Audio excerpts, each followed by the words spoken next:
Hi friends, అందరూ ఎలా ఉన్నారు? అందరూ బాగున్నారా? నేను ఖర్జూర పండు చూపిస్తాను అనుకుంటున్నారా? కాదండి, ఇది చింతపండు అన్నమాట. నైట్ మొల ఇలా కనిపిస్తుంది.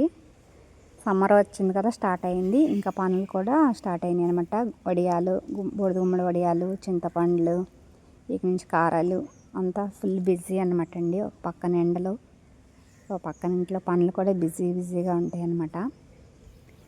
ఫస్ట్ గుమ్మడి వడియాలతో స్టార్ట్ చేస్తామన్నమాట. మొన్నటిదాకా అయితే మా నిర్మలక్క సందీపు పెళ్లి పనులు అయితే హడావుడి అయిపోయిందనమాట. ఇంకా మళ్ళీ వడియాలు స్టార్ట్ చేసాము.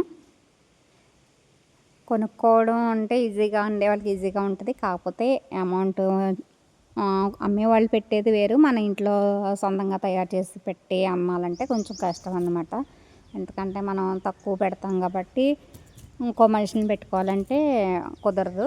వాళ్ళకి ఎక్కువ మళ్ళీ జీతాలు ఇవ్వాలి. ఎక్కువ వాటి మీద అయితే పర్వాలేదు, కానీ మనం ఓన్గా పెట్టాలంటే కొంచెం కష్టమైన పని అనమాట. అందుకని సంవత్సరం అయితే ఒప్పుకోవట్లేదు. పొడియాలు పెడతారని అడగలేరు. కానీ ఇంకా ఏంటి, మసాలా నూరినట్టు నూరుతుంది. చింతపండు నన్ను చూస్తున్నారా? ఇది ఫ్రిడ్జ్లో పెట్టడం కోసం ప్యాకింగ్ అయితే చేస్తున్నానండి. ఈ సంవత్సరం చింతపండు అయితే ప్రతి సంవత్సరం చింతకాయలు తీసుకుని గింజ అయితే తీసేవాళ్ళం. ఇంక ఈ సంవత్సరం ఇంతకు ఎక్కువ పడలేక మా మరదలేమో ఇంకా చింతపండు తీసేసుకుందాం, మా ఇంటి ముందు దగ్గర అమ్ముతున్నారు చెట్టు పండు, బాగుందన్నారనమాట. ఇంకా చింతపండు అయితే తీసేసుకుందాము అంటే గింజ తీసిందే తీసుకున్నాము.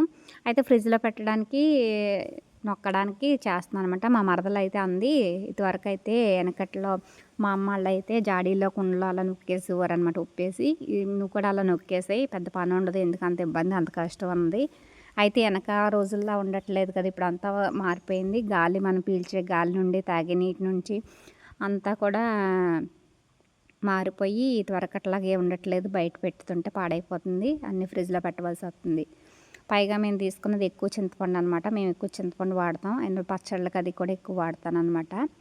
మా మరదలు అయితే నాకు పిసుకోవడానికి వీలుగా ఉండాలి, ఇది తీయొద్దంది, వీణులు తీయొద్దంది. నేనైతే పచ్చళ్ళకి విడిగా తీసుకుని అందుకే కావాల్సినంత కూరల్లోకి ఏమో సగం అలాగా సగం ఇలాగా తీసి అయితే ఇంకా 9 కేజీలు అయితే తీసుకున్నాము. పండు కూడా చాలా బాగుంది. అయితే నైట్ టైం మనకి ఏంటో అమెరికా టైం అనమాట, మందంతాను నైట్ పని చేస్తాము.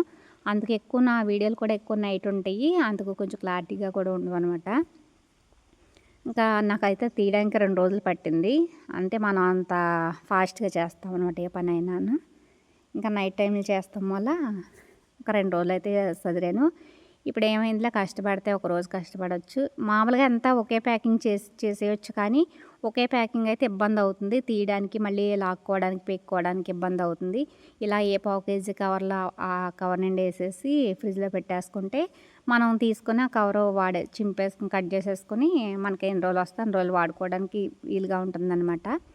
గమ్మని మన పులిహోర తీసుకోవాలన్నా కవర్ చింపేసుకొని పులిహోర గుజ్జు ఉడకపెట్టుకోవాలన్నా, లేకపోతే ఇంక దేనికైనా ఈజీగా ఉంటుంది, మొత్తం అంతా తీసి లాగాక లేకుండా. అయితే ఒక పక్క దోమలు కూడా నాకు యుద్ధం చేస్తూ ఉన్నాయి అనమాట. ఇంకెలాగైతే ఇంకా ఆపకుండా 2 రోజులు చేసేసాను. 9 కేజీలు మరి ఫ్రిడ్జ్లో పట్టాలి కదా, 1 కేజీ అన్నీ పోను, ఇంక 8 కేజీలు అయితే నేను ఇలాగా ప్యాకింగ్ చేసేసి ఫ్రిడ్జ్లో అయితే స్టోర్ చేసుకున్నాను.